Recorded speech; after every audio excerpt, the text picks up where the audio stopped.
ইয়াৰ পিছতে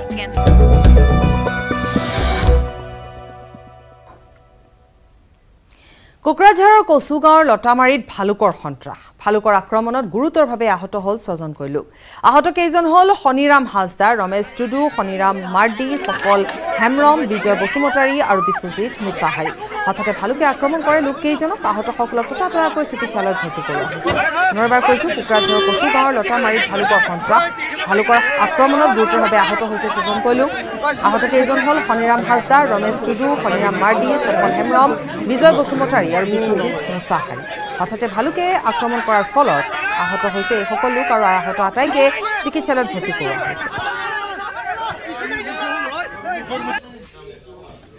মানে আমি এটামান বজাত আমাৰ হস্পিটেলত মানে দুজন সিৰিয়াছ পেচেণ্ট লৈ আহিছিলে পাছত আমি ফাৰ্ষ্ট তেওঁলোকে আমাক কোৱা মতে ধৰ বাঘ বুলিয়ে কৈছিলে তেওঁলোকে নিজৰ বাৰীত কাম কৰি আছিলে বাঁহ কাটি আছিলে বাঁহৰ ভিতৰতে বাঘ সোমাই থকা বুলি ক'লে কোৱাৰ পিছতে দুজনে সম্পূৰ্ণ প্ৰায় ইনজুৰে তেওঁলোক সংকটজনক অৱস্থাত তাৰপিছত আমাৰ ইয়াৰ পৰা আমাৰ HDM ছাৰে ড্ৰেছিং চেচিং কৰিলে পাছত আমাৰ RNB চিভিল কোকৰাঝাৰলৈ ৰেফাৰ কৰিলে টোটেল ফাৰ্ষ্ট আহিছিলে দুজন সিৰিয়াছ দুজন তাৰপিছত 6জন হৈছে হস্পিটেলৰ নাম কি আছিল কচুগাঁও CHC কমিউনিটি আৰু ইফালে বাক্সাৰ সহুগুৰি কুণ্ডৰ গাঁৱতো ভালুকৰ আতংক গাঁওখনৰ ঘন জংঘলত অৱস্থান কৰি আছে ভালুকটোৱে পুৱাই ভালুকটো প্ৰত্যক্ষ কৰে স্থানীয় ৰাইজে হাতে হাতে লাঠি লৈ ভালুকৰ সন্ধানত আতংকিত গয়া ৰাইজ ইফালে ভালুক চাবলৈ হেতা ওপৰা লাগিছে একাংশ লোকৰ ঘটনাস্থলীত বন বিভাগৰ লোক উপস্থিত হৈছে ভালুকৰ আতংক এবাৰ বাঘৰ আতংকৰ পিছত ভালুকৰ আতংক আমি কোকৰাঝাৰৰ খবৰ জানালো য'ত ভালুকে আক্ৰমণ কৰিলে 5জনকৈ লোকক ইফালে বাক্সাৰ সহুগুৰি কুণ্ডৰ গাঁৱতো ভালুকৰ আতংক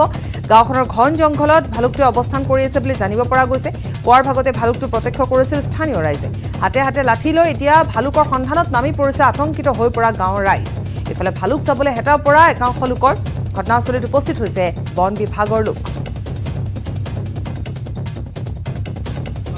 গম পালো মানে গোটেও আজি চেক কৰলাকি আৰু বস্তু কি বস্তু ধৰবা পৰা নাছিল থাকা আজি পলমে হ'ল তথাপিতো আজি আৰু ডাইৰেক্টকে ধৰা পছি আচ্ছা এইটো মানে ওচৰৰ মানুহে দেখা পাইছে ইয়ে দেখা পাইছি আমো দেখা পাইছি আচ্ছা কলগাছ খালা বস্তুটো চিনি পাৰা আছিল আসল কথা ই কলে খালা আজিও খাইছে এডাল কলগাছ খাই আঠান খাই আচ্ছা বাকি ওচৰৰ মানুহকটো কোনো অন্য কৰা নাই গৰু মানে অন্য কৰা নাই ছাগল চক খাই না সব মৰা চক খাই একনা আনবা নৰি আচ্ছা আমি তো ইমান দিনতো কেটলা বহু বুলি ভাবিছিলো আচ্ছা মানে আমি ৰাতি হলে থানা মাজে মাজে কিবা সাইডে কান্দি ঘুৰি ফুৰে মানে কান্দা ধৰণটো কেনেকে কান্দে হিটো কমান ৰি একদম তাৰমানে কিবা হেন কান্দাটো মাতটো আসলে এটা আমি এনেকে থাকাটো আমি কেটলা বহু বুলি ইমান দিন মাথা মাৰি আছিলো কিন্তু আজিহে সঁচা কথাটো ওলাল আৰু ইফালে গোৱালপাৰাত অব্যাহত আছে বন্যহস্তীৰ উপদ্ৰৱ নিশাটোৰ ভিতৰতে হাতীয়ে ভাঙিলে 10টাৰো অধিক ঘৰ হাতীৰ উপদ্ৰৱক লৈ এতিয়া হাহাকাৰ ঢাইগাঁও টিলাপৰা গাঁওবাসী বন্যহস্তীৰ ধ্বংসলীলা ধ্বংসস্তূপত পৰিণত হ'ল গোৱালপাৰাৰ ঢাইগাঁও টিলাপৰা গাঁও নিশাটোৰ ভিতৰতে গৃহহাৰা হ'ল কেইবাটাও হাতীয়ে ভাঙি দন্তভণ্ড কৰিলে 10টাৰো অধিক বাসগৃহ মুকলি আকাশৰ তলত এতিয়া আটাইকেইটা পৰিয়াল পথাৰৰ ধান ঘৰলৈ চপোৱাৰ পাছতে জনবসতিপূৰ্ণ অঞ্চলত বৃদ্ধি পাইছে এতিয়া বন্যহস্তীৰ তাণ্ডৱ নিশা হোৱাৰ লগে লগে জনাঞ্চললৈ আগমন ঘটে জাক বন্যহস্তীৰ মুকলি আকাশৰ তলতে কটাইছে গৃহহাৰা পৰিয়ালসমূহে থাকিবৰ কাৰণে এটা ঘৰ খাবলৈ এমুঠি চাউল আৰু ৰান্ধিবলৈ এপদ সামগ্ৰী নাই পৰিয়ালকেইটাৰ নিশাৰ পৰাই অনাহাৰে আছে দুৰ্ভগীয়া লোকসকল গণেশ ঠাকুর আছে ঘর ঠর ভাঙা দিছে চাউল ডাল কিছু নাই চাউলগুলো সব খাই গেছে কম্বল ফেটা পরে ঢুসা সব খাইছে ছিঙছে সব ছিঙি শেষ করছে ধান খাইছে চাউল খাইছে আর মোর ঘর কিছু বেড়াগুলো ভাঙাইছে ৰাতি ক'ত কেনেকে যাব কেনেকে ৰাতি মানুহ ঘৰত আছিলো মাইশ্বৰী হয় তাৰ ঘৰত আমি আছিলো বন্যহস্তীৰ ভয়ংকৰ ধ্বংসলীলাৰ পাছতো নীৰৱ নিৰ্বিকাৰ স্থানীয় বন বিভাগ আৰু প্ৰশাসন দুধনৈৰ পৰা Arup Nath news 18 Assam north east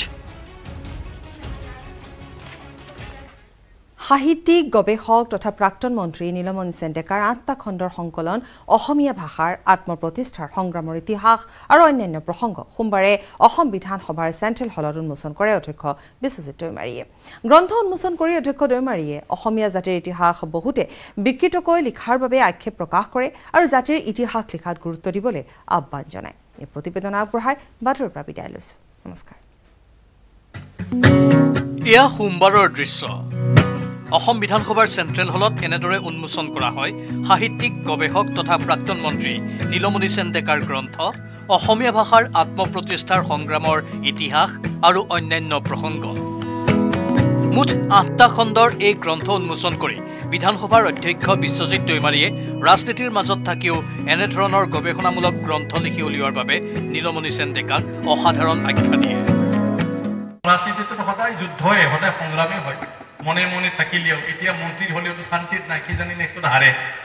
আৰু ইয়াৰ কাৰণে বহুত কথা, মন্ত্ৰী কি জানি বা কাটা যায়, আকৌ কাক বাদ দিয়ে। এইটো সংগ্ৰামৰ মাজত থাকিব লাগে। মন্ত্ৰী হলেও সুখ নাই, মুখ্যমন্ত্ৰী হলেও সুখ নাই।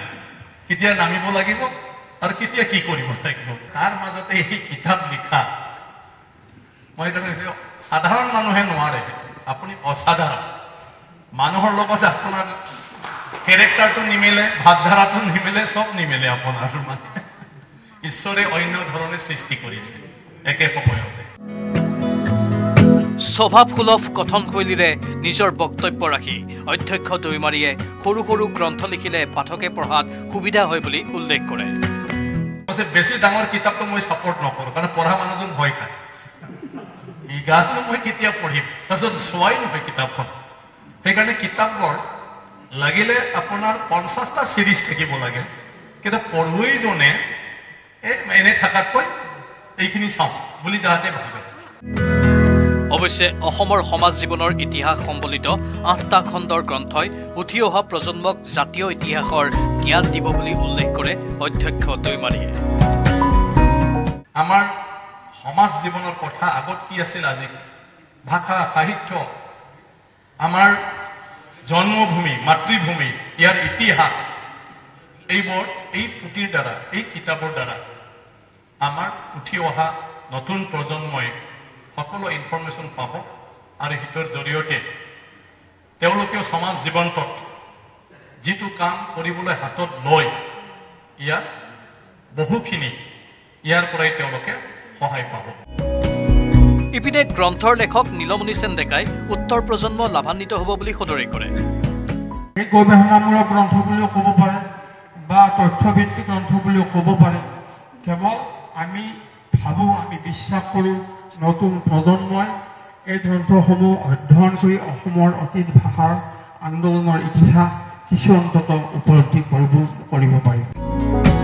গ্ৰন্থ উন্মোচন কৰি অসমীয়া মানুহৰ ইতিহাসক সোঁৱৰণ কৰি অসুৰ বংশধৰৰ কথা উল্লেখ কৰে অধ্যক্ষ বিশ্বজিৎ দৈমাৰীয়ে।